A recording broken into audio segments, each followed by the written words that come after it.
बिस्मिल्लाहिर्रहमानिर्रहीम। ये हमारे पास मॉड्यूल 6 का लास्ट पार्ट है। इसमें हम बात करेंगे आर्चेस के बारे में। इससे पहले हम केबल्स के बारे में बात कर चुके हैं, when they are subjected to point loads and when they are subjected to UDL. So arches हमारे पास बेसिकली ऐसे स्ट्रक्चर मेंबर होते हैं जो अपना maximum load in the form of compression लेते हैं। और अगर आइडियल केस हो, हम बात करेंगे आइडियल केस कौन सा है। आइडियल केस में आर्चेस के अंदर कोई भी सेकेंडरी अफेक्ट बेंडिंग मूवमेंट या शियर फोर्स नहीं हो सकती। In most of the cases हमारे पास शियर फोर्स या बेंडिंग मूवमेंट होगी आर्चेज में, लेकिन उनका इफेक्ट हमारे पास कंप्रेशन के इफेक्ट से बहुत कम होगा। सो बेसिकली हम स्टार्ट लेंगे आर्चेज से, देन कर्व बीम, और फिर हम आर्च इक्वेशन के बारे में बात करेंगे। ये हमारे पास यूज होती है to find ground height and then ideal arch, और फिर इस पे बेस हम प्रॉब्लम्स करेंगे। प्रॉब्लम्स बेसिकली प्रॉब्लम में हम यही प्रूव करेंगे कि आइडियल केस में हमारे पास आर्च के अंदर कोई भी सेकेंडरी इफेक्ट नहीं होता। सबसे पहले हम इस बात पे बात कर लेते हैं कि हमारे पास डिटर्मिनेंट आर्च और इनडिटर्मिनेंट आर्च क्या होती है। तो हमारे पास बेसिकली आर्च की बहुत सी किस्में हैं, लेकिन हमारे पास जो डिटर्मिनेंट आर्च है वो हमारे पास सिर्फ और सिर्फ 3 हिंज आर्च है, 1, 2 एंड 3 हिंज आर्च। तो हम अपना एनालिसिस डिटर्मिनेंट तक ही महदूद रखते हैं, तो हम सिर्फ और सिर्फ 3 हिंज आर्च पढ़ेंगे। So what's the basic difference between an arch and a curve beam. So इन दोनों के दरमियान जो बुनियादी फर्क है वो हमारे पास हॉरिजॉन्टल थ्रस्ट का है, जो बहुत ज्यादा इफेक्ट करता है हॉरिजॉन्टल थ्रस्ट। हॉरिजॉन्टल थ्रस्ट से मुराद हमारे पास हॉरिजॉन्टल रिएक्शन है। हमारे पास आर्च के केसेस में फॉर एग्जांपल अब ये लोड लग रहा है, तो इस लोड की वजह से हमारे पास ये आर्च ओपन होने की कोशिश करेगी। ये लोड लग रहा है, ये ओपन होने की कोशिश करेगी, लेकिन ये दो जो हिंज है ये हमारे पास इसको क्या करेंगे, रोक के रखेंगे। तो हमारे पास यहाँ पे ये हॉरिजॉन्टल थ्रस्ट आ जाएगा। इसको अगर फॉर एग्जांपल ये ए है तो ये ए एक्स हो जाएगा, और अगर ये बी है तो ये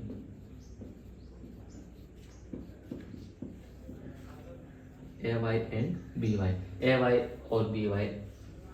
लेकिन हमारे पास वही same load, same condition, same length है हमारे पास। अगर ये कर्व बीम पे लोड लग रहा है तो हमारे पास इसको रोकने के लिए हमारे पास यहाँ पे कोई भी हिंज नहीं है हमारे पास जो इसके हॉरिजॉन्टल मूवमेंट को रोक सके। तो हमारे पास ये डिफ्लेक्ट हो जाएगी और इसकी डिफ्लेक्टेड शेप कुछ इस तरह बन जाएगी कि हमारे पास ये इधर चला जाएगा, और हमारे पास यहाँ पे सिर्फ और सिर्फ एक ही रिएक्शन आए, यहाँ पे और यहाँ पे रिएक्शन आएंगे, हमारे पास कोई भी हॉरिजॉन्टल रिएक्शन नहीं होगा। सो बेसिक डिफरेंस हमारे पास एक हॉरिजॉन्टल थ्रस्ट का है, दूसरा हमारे पास बेंडिंग मूवमेंट और बेंडिंग मूवमेंट का है। बेंडिंग मूवमेंट का हमारे पास क्या डिफरेंस है कि हमारे पास सेम लोड में सेम कंडीशन में अगर हमारे पास एक कर्व बीम हो और एक आर्च हो, तो हमारे पास आर्च में जो बेंडिंग मूवमेंट प्रोड्यूस होगी वो कम होगी with respect to a curve beam. तो क्यों, अब उसके लिए हम बात करते हैं सेम आर्च है, हमने सेम लेंथ ली हुई है। इस पॉइंट पे अगर हम बेंडिंग मूवमेंट की बात करते हैं, फॉर एग्जांपल इस पॉइंट को हम सी कह देते हैं, bending movement at C of arch की बात कर देते हैं, तो वो हमारे पास किसके बराबर हो जाएगी। हम ये इसका लेफ्ट सेक्शन ले रहे हैं, लेफ्ट से हमारे पास clockwise movement positive, anti clockwise movement negative. So हमारे पास ए वाई क्लॉकवाइज मूवमेंट बना रहे हैं, A Y time x minus A x time y, ये हमारे पास क्या एंटी क्लॉकवाइज मूवमेंट बना रहा है इस पॉइंट के। लेकिन सेम अगर हम M C and curve beam की बात करें तो वो हमारे पास simple A Y time X हो जाएगा, क्योंकि यहाँ पे हमारे पास ए एक्स है ही नहीं। तो हमारे पास ये फैक्टर तो दोनों का सेम रहेगा, लेकिन इसमें से हमारे पास आज के केस में ये वाला फैक्टर माइनस हो गया, तो इसका मतलब है हमारे पास आज के केस में जो बेंडिंग मूवमेंट होगी वो हमारे पास कम होगी with respect to a curve beam. So ये हमारे पास बेसिक डिफरेंस था between curve beam and arch. एक तो हमारे पास ये कि कर्व बीम हमारे पास ओपन हो जाता है जब उस पर लोड लगता है, और आर्च के केस में हमारे पास बेंडिंग मूवमेंट कम होती है with respect to a beam. Then हमारे पास आर्च की इक्वेशन की बात करते हैं कि वो हमारे पास बेसिकली क्या है। हमारे पास आर्च को डिजाइन करने के लिए हमारे पास उसके लिए ग्राउंड हाइट चाहिए होती है। हमने यूजली अगर हमारे पास केबल की प्रोफाइल आप देखें तो वो इस तरह बनती है, ऑटोमेटिकली फॉलो हो जाती है, लेकिन आर्च हमें खुद बनानी पड़ती है। तो उसके लिए हमें पता होना चाहिए कि हमने कितनी हाइट देनी है स्पेसिफिक रिक्वायरमेंट को अचीव करने के लिए। फॉर एग्जाम्पल ये हमारे पास आर्च है, इसके सपोर्ट्स जो है सेम एलिवेशन पे लाई कर रहे हैं। इस केस में हमारे पास ये वाली हाइट हमें मोस्ट आप तक कैसे चाहिए होगी, ये हाइट कितनी है, ये हाइट कितनी है, ये हाइट कितनी है, ये हाइट कितनी है, ये हाइट कितनी है, इसको डिजाइन करने के लिए। तो इसको हम क्राउड हाइट कहते हैं, और ये हमारे पास आती है थ्रू कर्व इक्वेशन। तो हमारे पास इक्वेशन को डेवलप किस तरह करते हैं, तो हमारे पास लेट्स एज्यूम अगर हमारे पास सिमेट्रिकल है या ना भी हो सिमेट्रिकल, तो हम इसको जो ओरिजिन लेते हैं वो हमारे पास हम इसका टॉप पॉइंट पे लेते हैं, इससे हमारे पास डेरिवेशन इजी हो जाती है। हमारे पास ये वाला पॉइंट 0 0 हो जाएगा, और अगर इस पॉइंट की बात करें तो हमारे पास let's assume this height is y and this distance is x।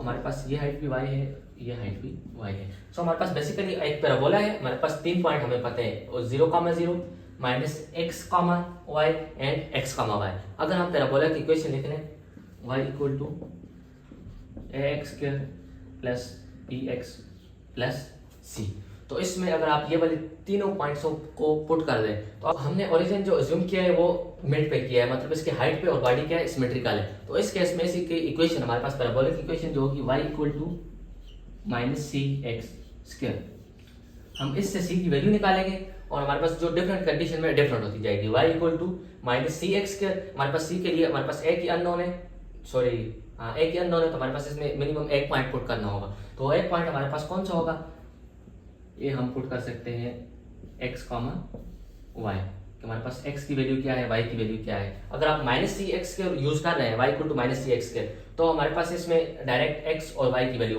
Put करेंगे। हमारे पास for example this is equal to y minus c और ये वाला डिस्टेंस हमारे पास इस केस में जैसे 120 हो सकता है 20 हो सकता है, ये नॉन होगा। y equal to minus C time X square, let's assume this is 120 का स्क्वायर, दिस इज 20 आ गया। तो यहाँ से आपके पास c की वैल्यू आ जाएगी और c की वैल्यू जब आप इस इक्वेशन में पुट करेंगे तो आपके पास पैराबोला की इक्वेशन आ जाएगी। देन उसमें आपने जो भी पॉइंट पुट करना है, फॉर एग्जांपल आपको ये वाली हाइट चाहिए और ये डिस्टेंस 2 मीटर है, तो आप इसमें ये पुट करेंगे इस इक्वेशन में। जब c आपके पास नॉन हो जाएगा तो 20 मीटर आप इधर पुट करेंगे, 2 मीटर पुट करेंगे तो आपके पास ये वाली हाइट आ जाएगी और टोटल से माइनस करने पे आपको ये टाउन हाइट मिलती जाएगी, डिजाइन हाइट।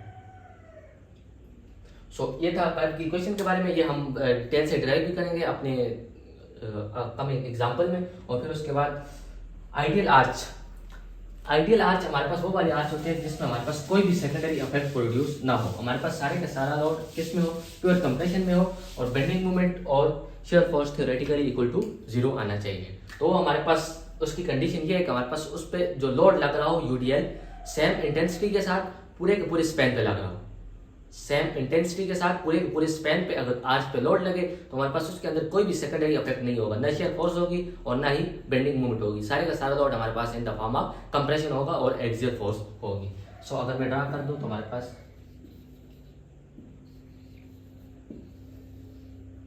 ये 3 हिंज आर्च, सो ये हमारे पास ऑफ W नॉट,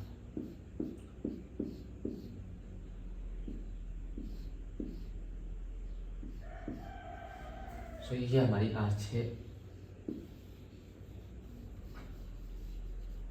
इस केस में हमारे पास इसके अंदर कोई भी सेकेंडरी इफेक्ट नहीं होगा और ये हम थ्रू प्रॉब्लम प्रूफ भी करते हैं अभी। सो बेसिकली आर्च है 20 मीटर और इसके हमारे पास मैक्सिमम हाइट 10 मीटर है एट सी।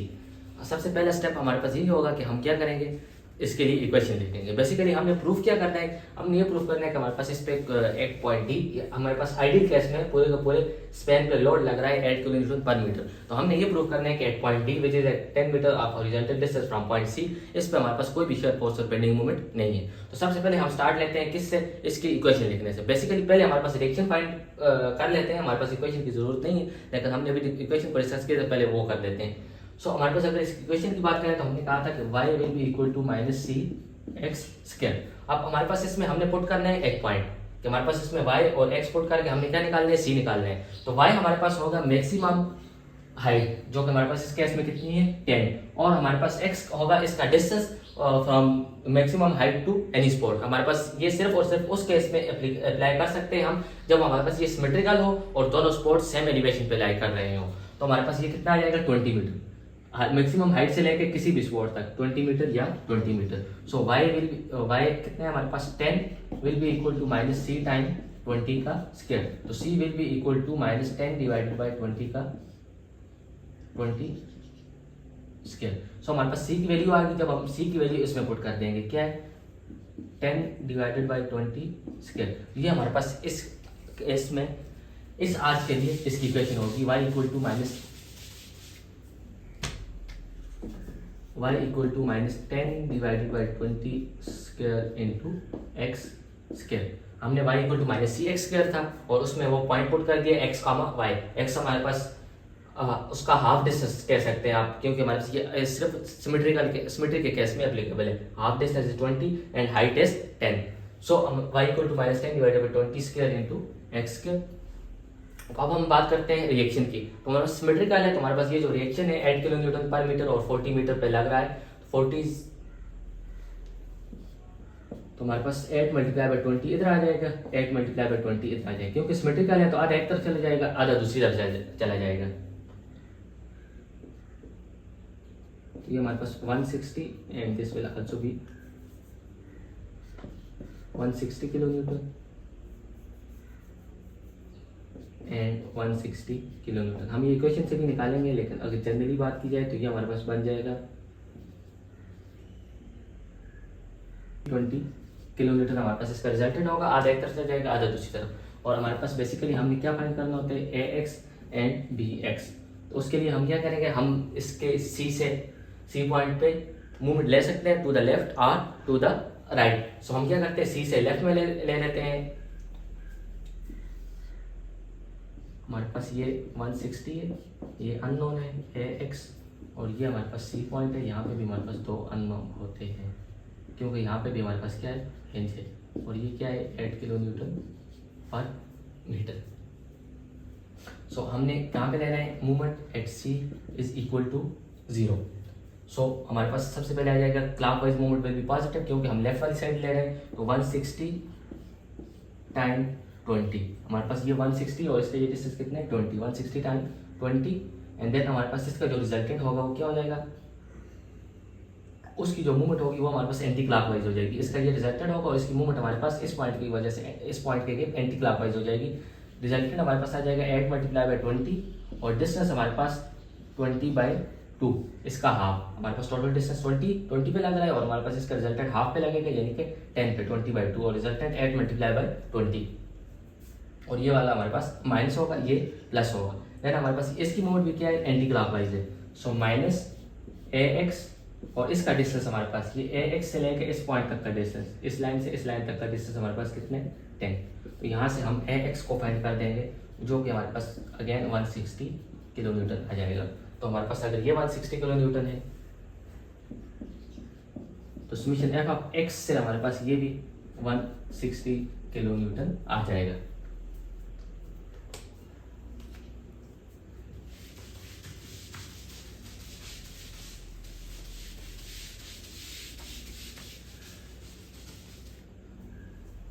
हमने रिएक्शन निकाल दी। हमारे पास दूसरा स्टेप क्या है कि हमने डी पॉइंट पे ये प्रूव करना है कि हमारे पास कोई भी शेयर फोर्स और बेंडिंग मूवमेंट नहीं है। तो हम क्या करते हैं, या तो डी पॉइंट पे सेक्शन लेंगे, या तो उसका लेफ्ट ले लेंगे, या तो फिर उसका राइट ले लेंगे। मैं क्या करता हूँ, इसका लेफ्ट वाला सेक्शन ले लेता हूँ। हमारे पास ये इस तरह का कुछ हो जाएगा। ये वाला डिस्टेंस हमारे पास क्या है 10 है और ये वाला डिस्टेंस हमारे पास क्या है 20 है। ये वाला डिस्टेंस और इसके ऊपर हमारे पास यूडीएल लग रहा है 8 किलो न्यूटन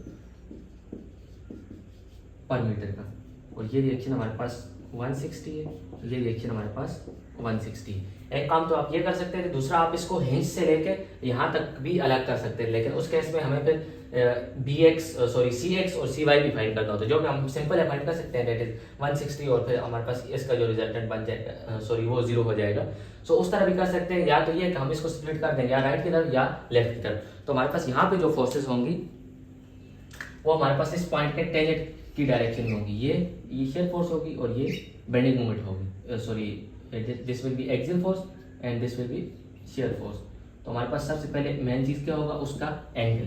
तो हमारे पास एंगल हमने लास्ट में पैराबोलिक में डिस्कस किया था केबल्स में कि हमारे पास एंगल उस पॉइंट के स्लोप की उस पॉइंट के टेंजेंट की डायरेक्शन में होगा। तो हमारे पास हमने जो इक्वेशन निकाली थी वो यहाँ पे भी यूज होगी इस पॉइंट के ये वाला एंगल फाइंड करने के लिए।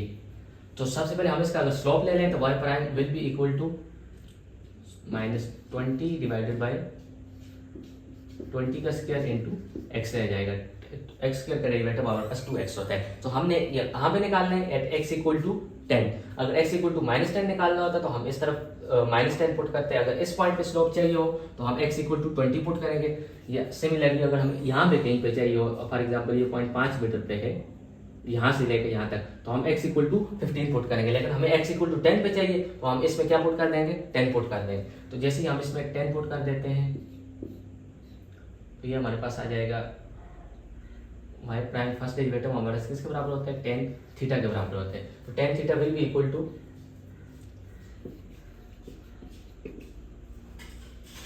-10 divided by 20 1/2। So theta will be equal to 6 degree. अब हमारे पास ये वाला एंगल आ गया 26.6 डिग्री और हमारे पास ये शियर फोर्स और एक्सियल फोर्स आपस में 90 डिग्री बनाती है। तो ये वाला एंगल हमारे पास हो जाएगा 90 माइनस 26.6 यानी कि 63.4 डिग्री। ये सारे के सारे एक लाइन पे, तो इसका सम 180 होना चाहिए ना। अगर ये 26.6 है, ये 90 है, तो फिर ये 63.4 डिग्री होगा। सो अब हमने क्या करना है, सिंपली इस पॉइंट पे हमारे पास 3 रिएक्शन होंगे, shear force, axial force and bending moment. So इसको मैं एम कह देता हूँ। सबसे पहले हम एम के बारे में बात कर लेते हैं कि इस पॉइंट पर मूवमेंट लेते हैं और हम लेफ्ट वाला सेक्शन ले रहे हैं। तो so M will be equal to 160 time, ये वाली फोर्स ले रहा हूँ 160 टाइम 30, क्योंकि यहाँ से लेकर यहाँ तक का डिस्टेंस हमारे पास कितना है 160 टाइम 30। देन हमारे पास ये एक हॉरिजॉन्टल फोर्स लग रही है 160 की। सो एंटी क्लॉकवाइज है माइनस 160 टाइम, इसका डिस्टेंस हमारे पास कितना हो जाएगा। इसका डिस्टेंस फाइंड करने के लिए हमारे पास, हमें ये तो पता है कि ये वाला डिस्टेंस हमारे पास कितना है 10 मीटर है, लेकिन हमें ये नहीं पता कि ये वाला डिस्टेंस कितना होगा। तो हमारे पास इक्वेशन तो ऑलरेडी है y = -10/20 × x²। अगर यहाँ पे हम x की वैल्यू पुट कर दें डायरेक्ट इक्वेशन में, जब हमने इसका स्लोप लेके उसमें 10 की वैल्यू पुट की थी तब हमारे पास एंगल मिला था, लेकिन अगर हम डायरेक्ट इक्वेशन में वैल्यू पुट कर दें, हमने क्या पुट करना है 10, तो हमारे पास यहाँ से हमारे पास इसकी हाइट आ जाएगी y = -10 डिवाइडेड बाई 20 का स्क्वायर इंटू 10 का स्क्वायर। तो इसको हल करने से हमारे पास इसकी हाइट मीटर। सो हमारे पास टोटल हाइट कितनी थी 10 मीटर थी। अगर ये 5 मीटर है तो हमारे पास ये भी कितना हो जाएगा फिर 5 मीटर। डायग्राम थोड़ी सी स्केल पे नहीं बनी, लेकिन just from calculation this is 5 metre and this is also 5 metre. So 160 time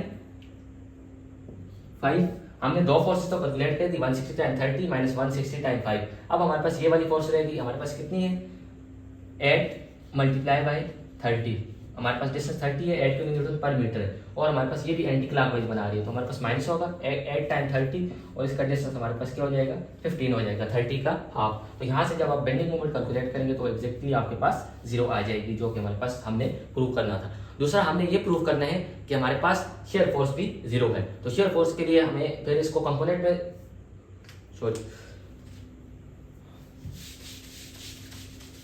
तो हमने मूवमेंट इक्वेशन यूज कर दी। अब हमारा सिंपल दो इक्वेशन रहेगी, summation F of X and summation F of Y. ये हमारे पास, इसको अगर हम रिजॉल्व कर दें तो हमारे पास ये क्या आ जाएगा n cos ऑफ 26.6 एंड यहाँ पे हमारे पास आ जाएगा n sin ऑफ 26.6। यहाँ पे जब हम शेयर फोर्स को रिजॉल्व करेंगे वो भी यहाँ पे आ जाएगी v sin ऑफ 63.4 और इस केस में शेयर फोर्स यहाँ पे आ जाएगी v cos ऑफ 63.4। अगर हम समेशन एफ ऑफ एक्स की इक्वेशन लगाए, हमारे पास इन दोनों केसेस में समेशन एफ ऑफ एक्स पहले लगाए, समेशन एफ ऑफ वाई पहले लगाए, हमें एक अननोन नहीं मिलेगा, एक इक्वेशन से एक अननोन नहीं मिलेगा, हमें दोनों को एक साथ सॉल्व करना होगा। तो सबसे पहले मैं समेशन एफ ऑफ वाई लगा देता हूँ। तो 160 अपवर्ड 160 प्लस हमारे सॉरी ये वाला डाउन है तो minus 20 time 30, 160 up minus 20 time 30, और फिर हमारे पास इन दो फोर्सेस के दो वर्टिकल कंपोनेंट, वो क्या है दोनों डाउनवर्ड लगे हैं, दोनों माइनस हो। So minus n sin of 26.6 and minus v sin of 63.4 equal to 0। हमारे पास ये इक्वेशन नंबर 1 आ गई। और अगर हम समेशन एफ ऑफ एक्स की बात करें by taking rightward forces as positive, तो सबसे पहले हमारे पास आ जाएगा 160, देन हमारे पास ये वाली अपोजिट डायरेक्शन में लग रही है तो minus v cos of 63.4 and हमारे पास ये वाली जो है इसका जो कंपोनेंट है वो पॉजिटिव डायरेक्शन में लग रहा है, so plus n cos of 26.6 equal to 0। जब हम इन दोनों इक्वेशन को एक साथ सॉल्व करेंगे, फ्रॉम कैलकुलेटर करते हैं या फ्रॉम कैलकुलेशन करते हैं, तो हमारे पास n की वैल्यू आ जाएगी 178.9 किलो न्यूटन एंड v की वैल्यू आ जाएगी 0.1 किलो न्यूटन। ये हमारे पास 0.1 भी इसलिए आई कि हमने यहाँ पे बहुत से डिजिट को राउंड ऑफ किया है, एंगल हमने 26.6 लिया है, इसको अगर हम 2-3 डिजिट तक लें तो हमारे पास ये बिल्कुल 0 आ जाएगी। और अब भी हमारे पास इसके रिस्पेक्ट 178 या 179 के रिस्पेक्ट 0.1 नेग्लिजिबल है।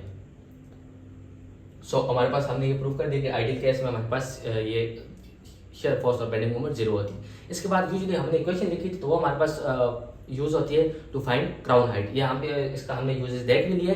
हम क्या करते हैं, फॉर एग्जांपल हमें ये डिजाइन हाइट चाहिए डिजाइन करने के लिए, तो हम इक्वेशन से ये वाली हाइट तो निकाल सकते हैं। ये डिस्टेंस फॉर एग्जांपल हमारे पास अगर 10 है तो ये वाली हाइट हमारे पास कितनी आ जाएगी, 5 मीटर आ जाएगी। अभी हमने निकाला है तो हमारे पास टोटल हाइट हमें पता होगी कितनी है, 10 है। 10 में से अगर हम ये वाली हाइट निकालें तो हमें ये वाली डिजाइन हाइट मिल जाएगी, दैट विल बी 5 मीटर। ये हमारे पास इक्वेशन इसलिए भी यूज होती है। और सो हम इस पे बेस एक थोड़ी सी कॉम्प्लिकेटेड एग्जांपल भी करेंगे when they are subjected to points load.